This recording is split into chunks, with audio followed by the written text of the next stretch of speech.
A black mechanic faced scornful looks when he arrived to repair a billionaire's jet. Minutes later, she surprised the whole world. Laughter echoed through the hangar when Marcus Jennings parked his old pickup truck on the private runway at Westlake International Airport. Through the tempered glass windows of the VIP terminal, executives in immaculate suits exchanged looks of disbelief and derision as the 38-year-old black mechanic, his hands scarred from work, unloaded his battered toolbox. Hello friends, if you new here then don't forget to hit subscribe button, and if you like then hit the like button also, and don't forget to tell me in the comments where you from watching this video. Is this the expert they called for Mrs. Evans' jet? Asked Richard Hastings, Director of Operations for Evans Aerospace, not hiding his disdain. I thought we asked for the best technician in the area, not someone who looks like he just rolled out of a roadside repair shop. Marcus heard the comment but kept his dignity intact. This was nothing new in his life. What no one knew was that those hands had saved more luxury aircraft than all the certified technicians at that airport combined, 15 years repairing executive jets, for national awards for technical excellence, and yet, his face made more of an impact than his resume. Mrs. Evans' jet needs to take off in 2 hours, said the runway supervisor, keeping a calculated distance. Our technicians haven't been able to identify the problem. If you don't fix it in time, we'll call the Atlanta team. The Gulfstream G650 gleamed in the morning sun like a pristine $65 million jewel. As Marcus approached, he noticed eyes following him through the terminal windows, critical eyes, doubtful eyes, and one pair of eyes that stood out, observant, calculating, intrigued. Let him work, a female voice ordered, cutting through the silence like a knife. Alexandra Evans, 43, CEO of Evans Aerospace and owner of the jet, strode across the tarmac with purposeful steps. Her navy blue suit contrasted with her immaculately styled brown hair. She didn't look at the executives, only at Marcus. How much time do you need? It depends on the problem, ma'am, Marcus replied, holding her gaze without hesitation. You have 1 hour, Alexandra replied, checking her wristwatch, which was worth more than Marcus' annual salary. Impress me. As the executives returned to the comfort of the air conditioning, Marcus opened the main access panel and immediately understood the gravity of the situation. The pressurization system had a catastrophic failure that previous technicians had mistaken for a simple electrical problem. If the jet took off in that condition, the cabin would depressurize at 45,000 feet, killing everyone on board. His hands moved with surgical precision as he set to work. No one realized that he wasn't just making repairs, he was saving lives. Out of the corner of his eye, he noticed Alexandra Evans watching him intently through the glass. Her gaze was different from everyone else's. It wasn't contempt, it was recognition. 30 minutes later, the problem was solved. Marcus closed the panel, wiped his hands on a worn cloth, and began gathering his tools. His work was done. No thanks would be necessary, they rarely were for people like him. Doing the job perfectly was the minimum expectation, never cause for celebration. Then Alexandra Evans emerged from the terminal again, this time alone. She walked directly to Marcus, ignoring the confused looks from her staff. How long would it have taken them to discover the real problem, she asked, her voice controlled. They would never have found it, Marcus replied bluntly. The jet would have crashed with everyone on board before then. The silence that followed was heavy. Alexandra's eyes examined Marcus with disconcerting intensity. Come with me, she ordered, surprising everyone, especially Richard Hastings, who watched the scene with growing discomfort. Now, what no one at that airport could have imagined was that this moment was not just about a repaired jet or lives saved. It was the beginning of a story that would challenge prejudices rooted for generations and expose truths that the aviation elite had tried to hide for decades. The biggest of these, the man who had just saved that jet had designed the pressurization system that equipped half of Evans Aerospace's fleet, a system for which Richard Hastings had received all the credit and promotions. If this story about prejudice and recognition touched your heart, subscribe to the channel to find out how a lifetime of discrimination can be transformed into triumph with a simple act of justice. Who would have thought that Alexandra Evans' decision in the next few minutes would not only change Marcus' life but also shake the foundations of an entire industry? The executive's eyes followed Marcus and Alexandra as they walked away from the jet, leaving a trail of speculation and nervous whispers in the air. Richard Hastings watched the scene, his face contorted into a mask of worry, his body tense like a violin string about to snap. "My office." "Now," Alexandra commanded, leading Marcus to an area of the terminal that few employees were allowed to access. Not a word was exchanged during the walk, only the sound of their footsteps echoing through the polished hallways. The private office proved to be a perfect combination of luxury and functionality. Alexandra closed the door, motioned for Marcus to take a seat, and sat down behind her desk. "Did you tell me your full name?" she asked, her eyes studying every detail of him. "Marcus Jennings." A heavy silence filled the room as she typed something into her tablet. Her eyes widened slightly. "Marcus Jennings. MJ," she murmured. "The initials engraved on all the original designs for our G7 pressurization system." Marcus remained impassive, but his fingers tightened slightly on the armrest. She knew, he thought. 3 patents. 4 innovation awards.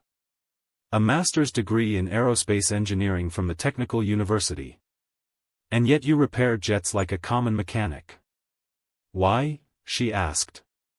"Because no one hires a black engineer from the suburbs to lead development teams," he replied without hesitation.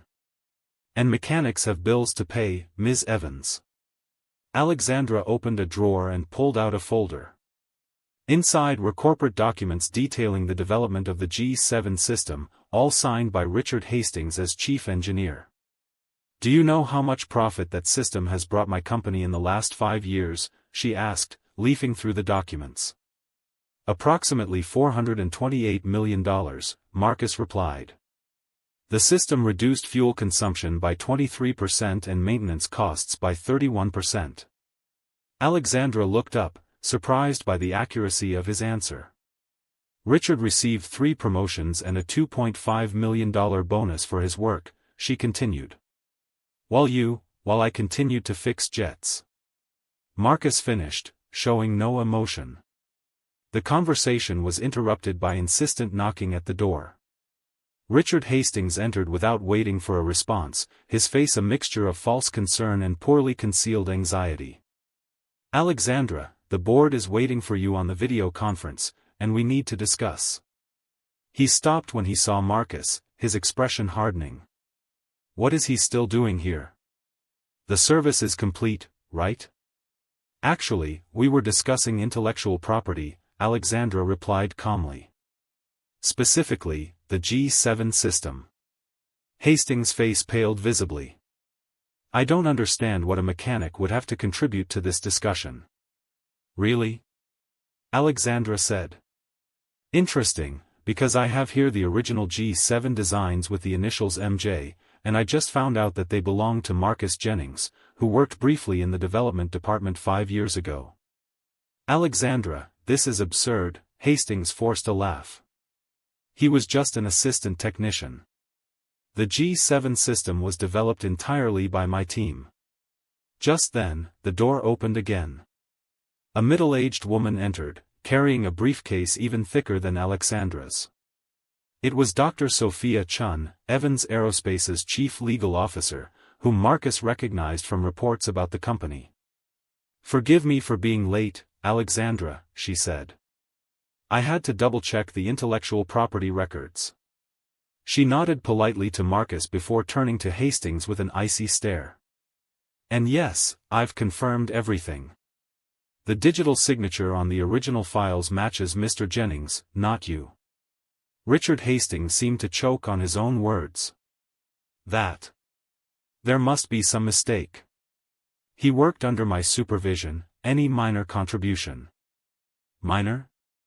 Alexandra interrupted, opening another file on her tablet. "Richard." Have emails here from you to the HR department recommending Mr. Jennings' dismissal for technical incompetence, exactly 3 days after he submitted the complete G7 project to the internal system. Marcus watched the scene with a calmness that surprised even himself. 5 years ago, when he was escorted out of the building like a criminal, humiliated in front of the entire team, he had sworn that one day the truth would come out. He hadn't expected it to be like this, or so sudden. Mr. Jennings, Alexandra said, turning to him, Dr. Chun has prepared some documents she would like you to review. Basically, we are proposing retroactive recognition of your authorship, financial compensation for royalties owed, and a proposal. What kind of proposal? Marcus asked, keeping his voice steady. The kind that makes history, she replied, before turning to Hastings. Richard, you are temporarily relieved of your duties pending the conclusion of the internal investigation. Please hand your badge to security. Hastings faltered, his face a mask of contained rage. You can't do this. The board would never. The board will be informed in an hour, Alexandra cut him off. And if you want to retain any dignity, I suggest you walk out that door now before I decide to call security. When Hastings left, slamming the door with unnecessary force, Alexandra turned to Marcus and Sophia. Now we can really get started. What happened in the next 2 hours would change not only Marcus' future but the entire power structure within Evans Aerospace. As Sophia pored over the legal documents, Marcus realized something surprising about Alexandra Evans. She wasn't just trying to right a wrong. There was something else in her eyes, a recognition, an understanding of something much bigger. What no one could have imagined was that Alexandra Evans was keeping a secret of her own. Her briefcase contained not only the documents about the G7 system but also a thorough 2-year investigation into systematic patterns of discrimination and idea theft within her own company. Marcus Jennings wasn't the first, just the brightest, and the one who had left the most indisputable evidence. Alexandra had waited patiently for the perfect moment to dismantle the entire system from within. Meanwhile, in the airport parking lot, Richard Hastings made a desperate call to his colleagues on the board. His empire was crumbling, but he still had a card up his sleeve, documents and alliances that could not only destroy Marcus' career but also bring down Alexandra Evans herself. What he didn't know was that his every move was being monitored, every call recorded, and that the real battle was just beginning. Alexandra Evans' private meeting room was a world apart from the rest of the airport. Marcus sat uncomfortably in the leather chair as she closed the door, isolating them from the hub above the terminal. The pressurization system you repaired, Alexandra began, is a modified version of the G7, isn't it? Marcus kept his face impassive. Yes, ma'am. A system that Richard Hastings supposedly designed and for which he received a 7-figure bonus. She slid a folder across the table. A system that, interestingly, has the initials MJ on the original blueprints. Silence hung between them for a few seconds. 5 years ago, Alexandra continued, you were a junior engineer at Evans Aerospace. You were fired for technical incompetence, 3 days after submitting a complete design to the development department. I have bills to pay, Marcus replied calmly. Mechanics pay bills, too. Alexandra leaned forward. You know what else I found out, Mr. Jennings? You weren't the only one.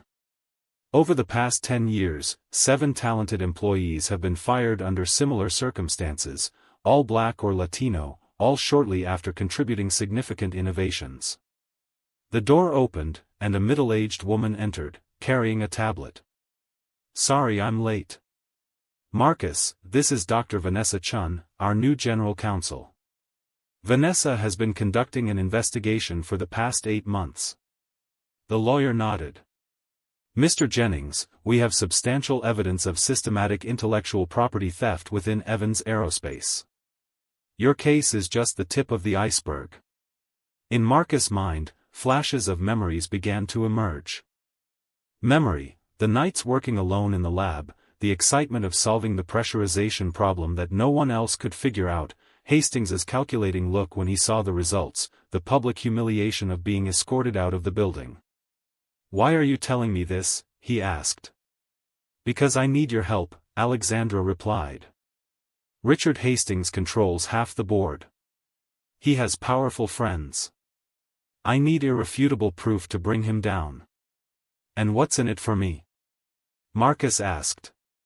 "Recognition. Financial compensation for the royalties." She hesitated briefly, "and the position of Director of Innovation that should have been yours 5 years ago." Marcus almost laughed. "Do you really think the board would accept a black mechanic as director?" Alexandra smiled for the first time. "They won't have a choice when they understand what's at stake." Dr. Chun slid a document across the table. "This is a confidentiality agreement. Anything we discuss here." They were interrupted by insistent knocking. Richard Hastings entered without waiting for a response, his face a mask of false concern. "Alexandra, the board is waiting." "And why is this contract employee still here?" "We were discussing the G7 system," Alexandra replied calmly. Hastings' face paled subtly. "I don't understand what a mechanic would have to contribute to advanced engineering." "Fascinating, isn't it?" Alexandra showed him a diagram on her tablet. "These are the original drawings, initialed MJ. Marcus was just an assistant technician." Hastings forced a laugh. "Any minor contribution?" "Minor?" Alexandra interrupted. "I have emails from you recommending Mr. Jennings' dismissal for technical incompetence 3 days after he submitted this design." Hastings quickly regained his composure. "Alexandra, we have an important video conference. The board won't wait while you listen to conspiracy theories." "Richard," Alexandra stood up. "You are temporarily suspended pending the conclusion of the internal investigation." "You can't do that," he exclaimed. "The board would never." "The board will be informed in an hour," Alexandra cut him off. "I suggest you maintain some dignity and leave now." When the door slammed shut, Alexandra turned to Marcus. "We have 2 weeks until the general shareholders' meeting. We need concrete evidence by then." "I have something better," Marcus replied. "Finally, I have the original G7 prototype with my development records, dated and digitally signed. And what's more, I have recordings." Alexandra's eyes widened. "Recordings? From 5 years ago?" "Hastings explaining how to clean my contribution from the company records, how to discredit me. Word for word." Dr. Chun looked impressed. "How did you get that?" Marcus smiled for the first time. "I grew up repairing electronic equipment in the poorest neighborhood in town. I learned early on that people like me need insurance against people like him." What Alexandra Evans couldn't imagine was that Marcus hadn't just kept evidence about his own case. In his 5 years working as a mechanic, he had meticulously catalogued every stolen patent, every appropriated idea, every talent wasted by institutional prejudice. His simple appearance was his best camouflage. While he repaired billionaires' jets, he secretly collected the fuel needed to burn down an entire system. Richard Hastings thought he was dealing with nothing more than a humiliated mechanic. He was about to discover that he was facing not only an engineering genius but a patient strategist who had turned 5 years of forced invisibility into the perfect weapon against those who underestimated him. 6 months later, Evans Aerospace headquarters was unrecognizable. The executive floor, once occupied exclusively by white men, now reflected the diversity Alexandra Evans had promised to implement. At the center of this new chapter was Marcus Jennings, no longer an anonymous mechanic but director of technological innovation, leading the division that had created the G7 system. The extraordinary shareholders' meeting that had taken place months earlier had gone down in American corporate history. Alexandra Evans, with Dr. Chun at her side, had presented irrefutable evidence of systematic discrimination and intellectual appropriation, culminating in the devastating recording of Richard Hastings. "We need to get rid of this pretentious mechanic," Hastings' voice echoed through the loudspeakers of the crowded auditorium. "Take ownership of the system. Eliminate any trace of her authorship. Who would believe that a black woman from the suburbs created something so sophisticated? Our customers trust us, not people like her. The silence that followed was broken by a growing murmur of indignation. The company's stock plummeted 18% that day, but what came next surprised even the most skeptical.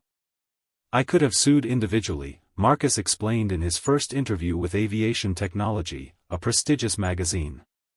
But the problem was bigger than Richard Hastings. It was systemic. The solution proposed by Marcus and fully supported by Alexandra was revolutionary: create a program to identify and reward all employees whose intellectual property had been appropriated over the past 10 years. More than that, establish an innovation fund specifically targeted at historically marginalized communities. Richard Hastings, meanwhile, faced multiple lawsuits. His professional credentials were revoked, and his reputation destroyed. The man who had once ridiculed Marcus on the tarmac now couldn't even find a job as a consultant at third-rate companies. Revenge wasn't my goal, Marcus confided to Alexandra during the inauguration of the Evans Aerospace-funded Community Technology Development Center. Justice was. The center, located in the very neighborhood where Marcus had grown up, offered advanced technical training to young people without access to quality formal education. Under his guidance, 3 revolutionary patents had already emerged from students in the program. You know what's ironic? Alexandra asked, watching a group of teenagers working on a prototype. If Hastings had simply shared the credit with you, he'd still be director. Greed makes people completely underestimate the potential of others. Even more surprising was the proposal Alexandra made to Marcus 3 months after he was hired. It wasn't just a management position she was offering him but a partnership, literally and figuratively. I thought she was crazy when she suggested a merger, Marcus confessed on Good Morning America. Not a marriage, as people speculated, but a business merger. My small engineering company, which I had kept running out of my garage during those 5 years as a mechanic, was now worth 30% of Evans Aerospace. The former executives who had laughed at him that morning on the runway were no longer laughing. Some had resigned, unable to serve under her leadership. Others remained, learning the hard way that talent and competence have no color. On the 1-year anniversary of the incident, Alexandra organized a special event. All employees were invited to the launch of a new propulsion system developed by Marcus' team, a technology that would reduce fuel consumption in commercial aircraft by 40%. A year ago, many of you witnessed a black man being ridiculed while saving lives, Alexandra began her speech. Today, that same man is saving our industry, our planet, and more importantly, he is saving dreams that could have been stifled by prejudice. Marcus scanned the audience, identifying faces that had once treated him with disdain and now applauded him. Standing, he didn't feel proud of that particular transformation. He knew some were applauding out of self-interest, not genuine conversion. But the young engineers from diverse backgrounds who now occupied positions once unattainable for them, the effort had been worth every second. In the front row sat an unexpected figure, his mother, Mrs. Jennings, 72, who had worked as a cleaning lady in corporate buildings her entire life so that he could go to college. Her eyes were brimming with tears. Real change, Marcus concluded in his speech, doesn't happen when people like me break through the barrier and achieve success. It happens when we open the doors and ensure that talent isn't wasted because of absurd prejudices. True justice isn't just individual. It's structural. The story of the mechanic who became co-owner inspired an entire generation of young engineers from marginalized communities. Similar programs began to emerge at other corporations, partly due to social pressure, partly because they saw the unquestionable success of Evans Aerospace after embracing diversity, not as a slogan but as a concrete practice. Success did not erase the scars of a lifetime of prejudice, but it gave Marcus a powerful platform to transform outrage into positive impact. And as he watched the young students at his community center, he knew that the greatest victory was not his job or his fortune, but the look in those young people's eyes, unburdened by the doubt he had carried for decades. The best response to prejudice has never been individual success, but creating a path for others to follow, free from the obstacles that nearly destroyed his dreams. If this story of discrimination turned into collective triumph has touched your heart, subscribe to the channel right now to follow other stories of justice that prove a fundamental truth. Sometimes the greatest act of dignity is not just overcoming barriers but tearing down the walls so that no one else has to climb so high just to have a fair chance.